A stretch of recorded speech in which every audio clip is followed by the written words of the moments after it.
When I drive around town or with my private clients, wherever I am, at airports, at Starbucks, I always meet real drivers, right?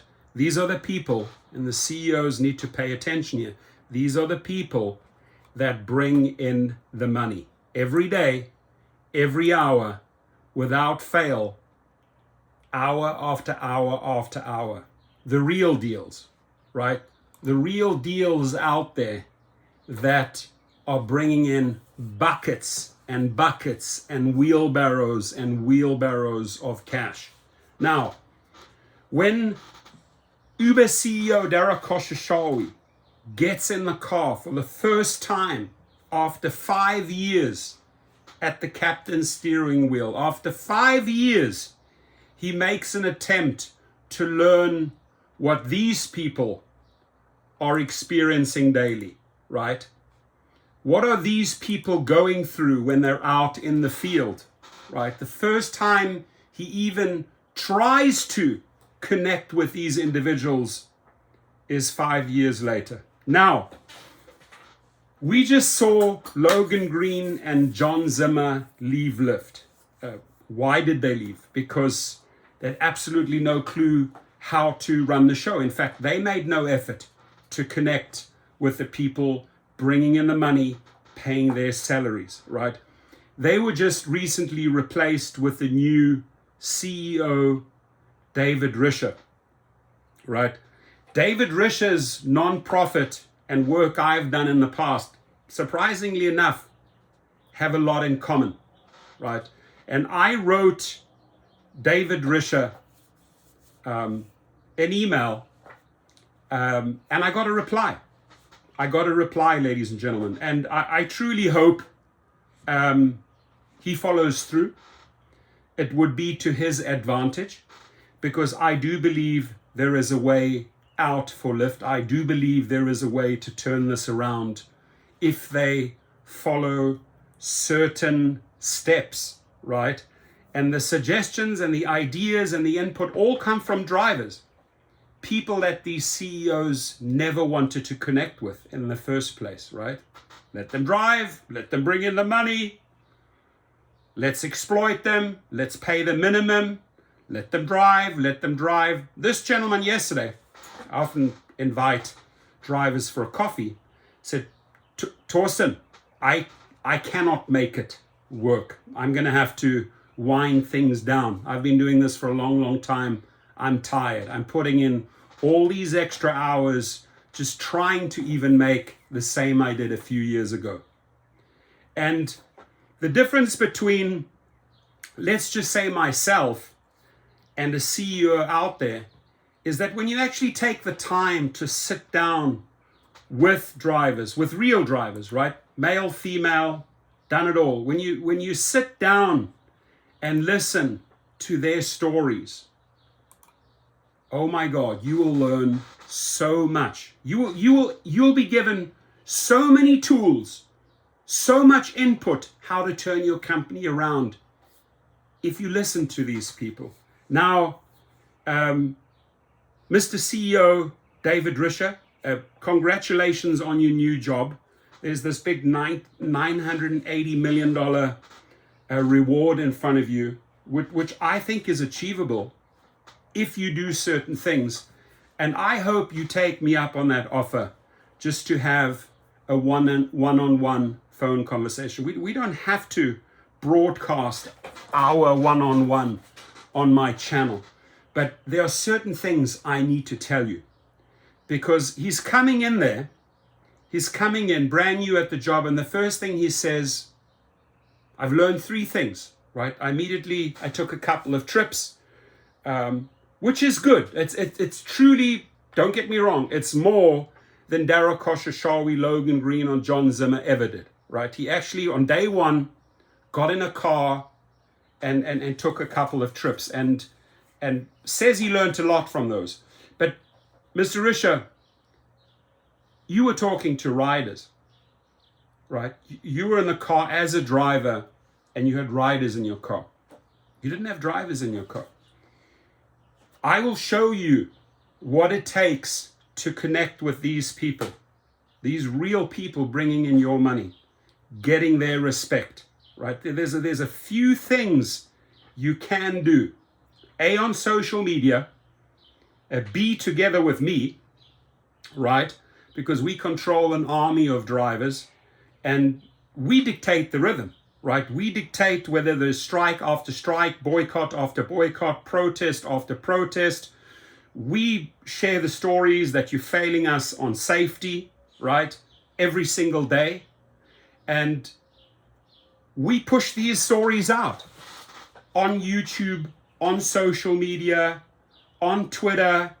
I myself, I'm in 50 Facebook groups, right? Just dropping the stories left, right, and center, and then they get redistributed worldwide, right? That's why we get the subscribers. That's why we get the views. This is why we educate the public. This is why we keep the drivers going, pushing on this movement, pushing for more. It's because these CEOs failed since the beginning of Rideshare. They failed to connect with the most important person in this entire enterprise, the driver, right? And when I say the driver, I mean the rideshare driver and the food delivery driver, the people that are making you the money. All of you, CEOs, Tony Zhu, all of you, you all failed to really find out what goes on in the hearts and minds of these people. The people that are paying your supersonic salaries, the people that are making these investors rich. You have disrespected them, you have ignored them, and now you're coming on all fours and you're crying for the attention. But you still haven't shown us a game plan. You still haven't shown us a roadmap how you want to work with them, right? Because jumping in the car and driving a couple of riders around and getting a little PR marketing, a couple of press releases, oh, really came down to their level. Oh, the CEO of Starbucks, first time decided to go and serve coffee and become a barista. Beautiful little PR stunt. But you failed to connect with these people, right? You have to really, really earn their respect and their trust back. And that's going to be tough. And when you have that, and when you implement certain things in the company, these people will come back and they will stay. So I hope to have that conversation with Mr. Risha. And excuse me, sir, if you want to have the conversation with me, you know, permission to be brutally honest, right? Where you guys failed, what needs to be done, right? What can be corrected in order to win these wonderful people back, right? So I hope that conversation takes place this week. On the record, off the record, I don't care. It's just man to man. Let's talk it out. And let's find a way forward, because Lyft does have the ability to kick Uber's ass. And I tell you why. Because they are showing us, there's one big difference here, that Lyft is showing us that they are finally willing to work with the real drivers. Dara Khosrowshahi is on solo mission. You can do and say what you want. The guy doesn't care a continental F-U-C-K. He will walk over bodies. That's who Dara Khosrowshahi is. It's in his DNA. It's in his upbringing. He doesn't care. He's all about the numbers. The other guy, the new guy, seems like, and just looking at his nonprofit World Reader, I have a lot to talk to him about that, because I was involved in the very same type of nonprofits that were endorsed by Hillary Clinton, that were endorsed by Nelson Mandela and by many other US senators. We did remarkable things in the field of education. He has done remarkable things on the stage of children's education. So I do think that is a good starting point, right? Just starting to get mutual respect.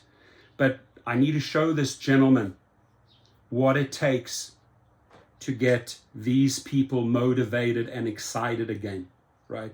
Here, his face, look, we're taking a selfie, we're smiling, but then reality sets in and we sit down and we have a coffee and we talk, and he tells me his story, right? That driver tells me his story. This guy tells me his story. This guy tells me his story, right? Every single day, I meet 4, 5, 6, 7 people for a selfie, and they all want to do one thing. They want to share their story, right? So it's those stories that have to be heard. If I can, I'll give Mr. Risha one of many tips here, right? If you are willing to go onto a YouTube show and open up the comments, and this is something that Dara Koshashawi is extremely afraid of. Oh my God, don't allow open comments, because the people are just going to unload their anger, their frustrations, their anxiety on you, right? So he's like, oh, shut off all comments. Be brave, be bold, face the music and say, listen, I want to connect with you. I want to make an effort with you. Open up the comments box. As hard as those comments will be, as harsh the amount of anger that will be redirected your way. Because look at it this way. It's like a pot, right? It's been boiling like a pressure pot. It's been boiling and it's about to explode. And it's happening in 2023. Strikes, boycotts. They will get nowhere in the public court if the opinions of the public and the drivers and the people are against them. How can the company dig itself out from that pit, right? How can you get out of that? You can't, because the media, the news is constantly attacking you. There is a way out. I'm a master at that, I can tell you right now. There is a definite way out to win the hearts and minds of these people. So this is a conversation I would love to have. And, you know, it has to start with listening, hearing each other out. Hey, what do I want to achieve there? What do you have to contribute that I could possibly take away from a phone call or from a video call, off the record, on the record, I don't care, right? And then go back and say, hey, how do we implement some real changes here? There are certain things you need to do in that app, right? Safety-wise and for the driver, where you've ignored them 10, 12, 13 years. You've just ignored them. They're not there. Have to be there, right? You have to give people the opportunity to climb the ladder, hit milestones. I'll go through that, right? There are certain things you can do to make these individuals feel safer, especially women, right? There's certain things you need to say, and they'll be hard. They'll be hard to say. And, you know, and I'm sure a CEO doesn't want to go out and say what I have to say, right? But they need to be said. And I do believe if there are some changes, some very, very important changes with Lyft, it's very hard to change Uber. There's a certain mindset, there's a certain arrogance, there's a certain FU style that they have, where we unfortunately will have to beat them to submission, right? We'll have to beat them strike after strike after strike, call out Uber, and eventually they will cave, because they think that their arrogance is bulletproof. It's not. We've shown it in France, we've shown it in New York, we'll show them city by city, we'll change things up. But if you really want to have a company where the drivers come on board and they're excited and you can just really change the tide, right? And you can get the energy back and you can kickstart your company. And I'm specifically addressing Lyft here. It's completely possible. Leave your comments, please. I hope to bump into you. I've met with drivers in many cities around the United States. If I've traveled around, even overseas, when I went on my Europe trip, I met with drivers in Portugal, in France, in Germany, all over, right? They're all out there. They're all real people. They're all slugging away, trying to make ends meet. And they all have one thing in common. They are bringing in the cash. They need to be heard. They need to be respected. And perhaps then the companies will have a chance. I'm looking forward to your comments, and I'm sure the other people, the other executives are watching these type of videos as well and reading your comments. Rip loose, my friends.